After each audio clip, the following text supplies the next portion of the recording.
It seems like being here has been an uncomfortable place for a lot of people for a long time. It got better, obviously, but not that much better, not as good as people think it has gotten. People will survive because they've survived so far, and that's what people do. That's what we do. We survive.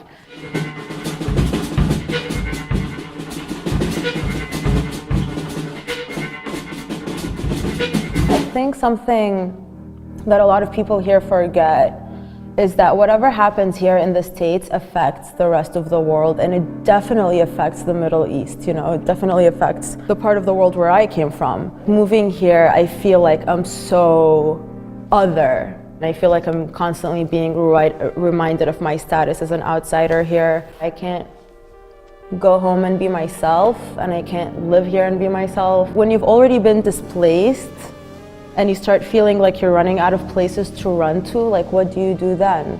When every country or government that you have interacted with has been extremely hostile towards the kind of person that you are, on principle, I can be gay but not Arab, I can be Arab but not gay, I can be whatever but not this. Like there's always something to choose. It's hard to know what to do with your day-to-day life when you're like living with this fear of censorship, and also fear of like being caught or whatever has like increased. Like I've always been afraid of being caught because it's illegal to be gay back home. So if people found out, I would be put in jail or deported.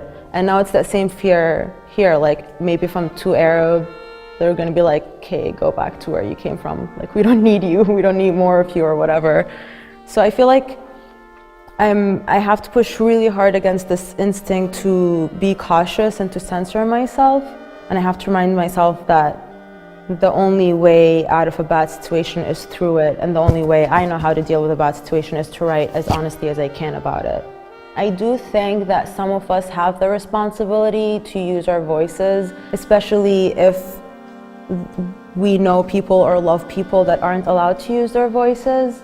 So I think for those of us that have the privilege to make art without being scared for their lives or whatever, create work that's gonna make a difference. The root of like civilizations and cultures and communities and histories and people, and it's part of all of us. And I don't know, how can people separate art from their own lived experience as, citizens of in a certain part of the world at a certain time? Part of any uncomfortable situation or any moment of growth where you have to live with the discomfort and the unease of being in a space that doesn't welcome you pushes people to create narratives for themselves.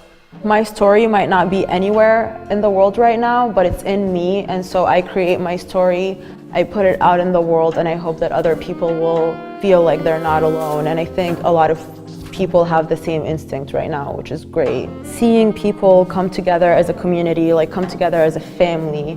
People are trying to mobilize and make things happen. Like people aren't waiting for something to happen to them anymore, and I think that's amazing. Like we're not gonna be silenced anymore. Like we're here, and you have to hear what we have to say.